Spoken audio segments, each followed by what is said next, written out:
Assalamualaikum warahmatullahi wabarakatuh. Berjumpa kembali di pelajaran daring Mapel Prakarya. Ketemu lagi sama saya.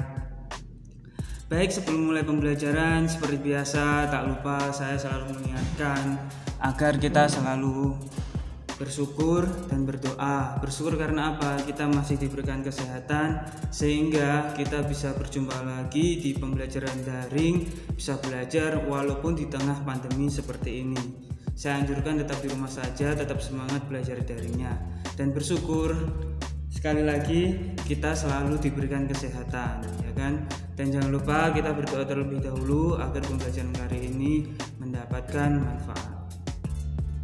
Ya, baik, langsung saja kita mulai pembelajaran kali ini. Kan kemarin di semester awal saya sudah bilang di semester pertama ini pelajaran prakarya itu ada dua aspek, kerajinan dan pengolahan. Kemarin kita bahas pengolahan, sekarang kita ganti, kita bahas kerajinan. Kerajinan itu apa? Biasa karya tangan kalian sendiri itu disebut kerajinan. Nah, pada kesempatan kali ini saya akan bahas kerajinan bahan lunak. Apa itu kerajinan bahan lunak? Bisa dilihat di gambarnya. Gambarnya ada kerajinan apa itu? Dari kayu, rotan, ada juga yang tengah itu dari apa? Yang empuk-empuk. Terus yang paling sebelah kanan itu ada guci atau benda apa itu, keramik dan sebagainya. Baik, langsung saja kita bahas yang pertama.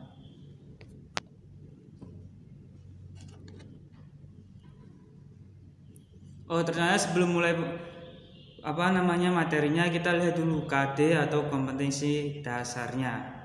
KD-nya adalah yang pertama, memahami pengetahuan tentang jenis, sifat, karakter, teknik pengolahan bahan lunak, misalnya tanah liat, getah, lilin, clay polimer, clay tepung, plastisin, gips, dan lainnya. Di KD 4.1-nya yaitu memilih jenis bahan dan teknik pengolahan bahan lunak yang sesuai dengan potensi daerah setempat.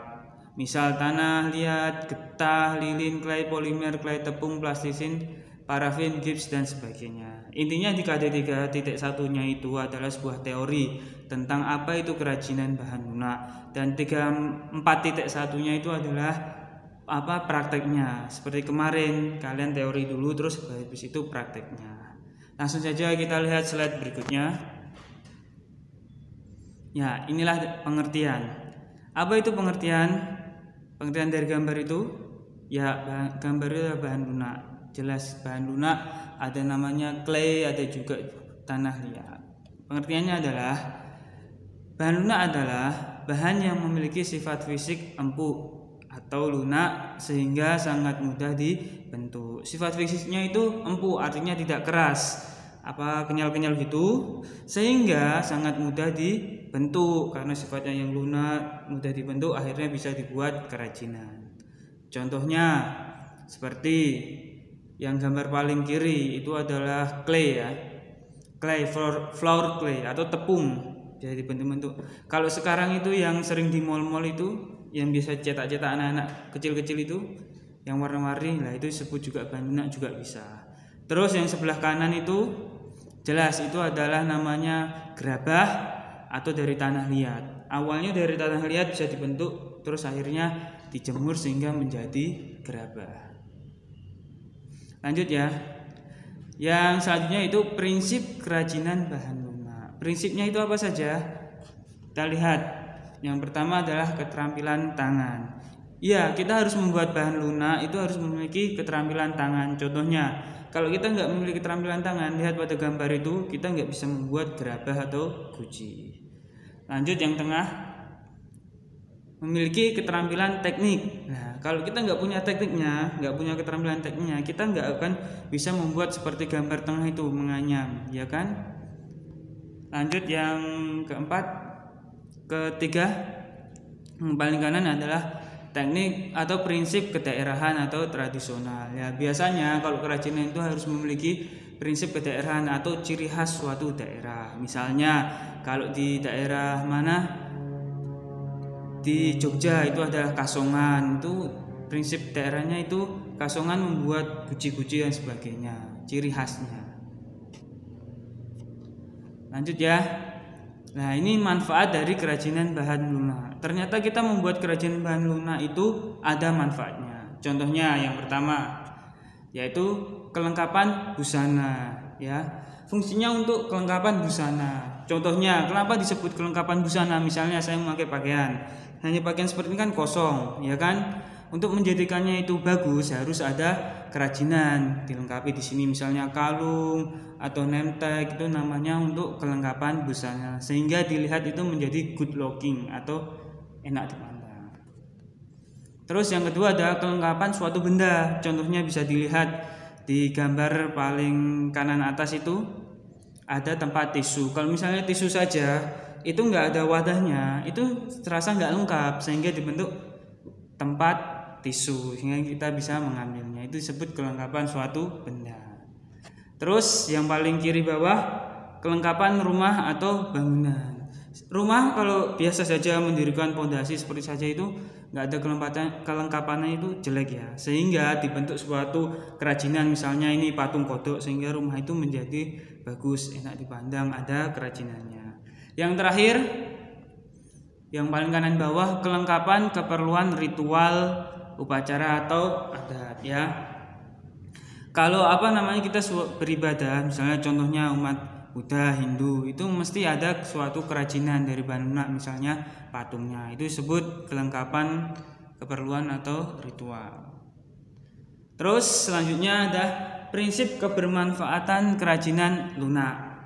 Yang pertama ada menambah keindahan, seperti saya sampaikan tadi. Contohnya patung kodok. Dalam rumah itu hanya pondasi saja, kalau tidak ada hiasan patung kodoknya itu enggak indah, sehingga ada patung kodoknya akan menambah keindahan.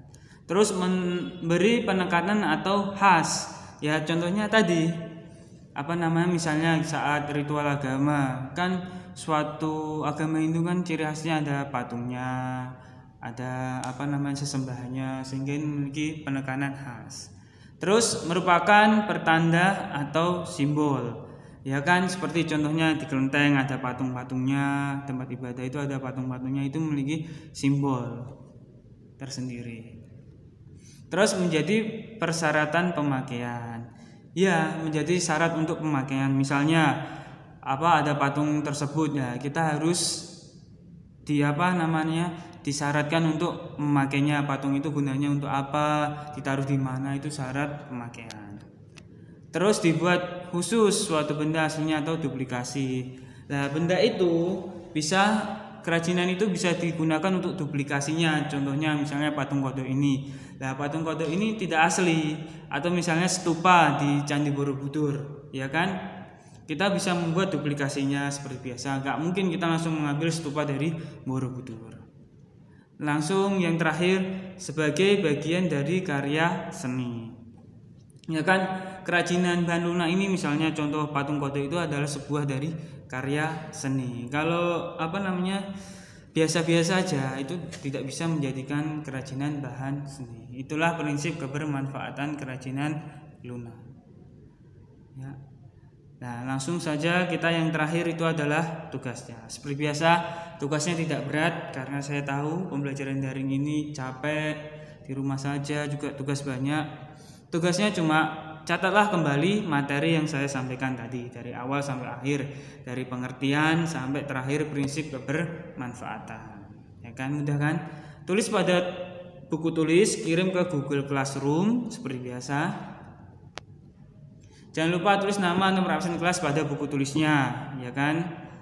Biasanya kosong itu, cuma dijepret saja dikirim. Apalagi emailnya itu yang tidak ada nama jelas, namanya biasanya nama-nama alay, game sebagainya, itu nanti nggak bisa dicatat waktu saya masukkan nilai.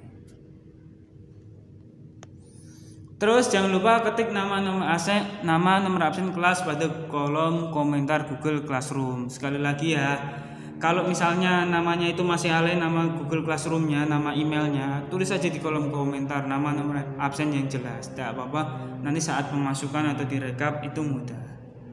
Terus terakhir, tugas dikumpulkan paling lambat seminggu dari sekarang. Oke, mudah sekali kan? Saya tunggu tugasnya. Semoga pembelajaran dari awal sampai akhir memberikan manfaat dan barokah. Kita berjumpa lagi di pertemuan selanjutnya, pembelajaran daring selanjutnya. Terima kasih. Wassalamualaikum warahmatullahi wabarakatuh.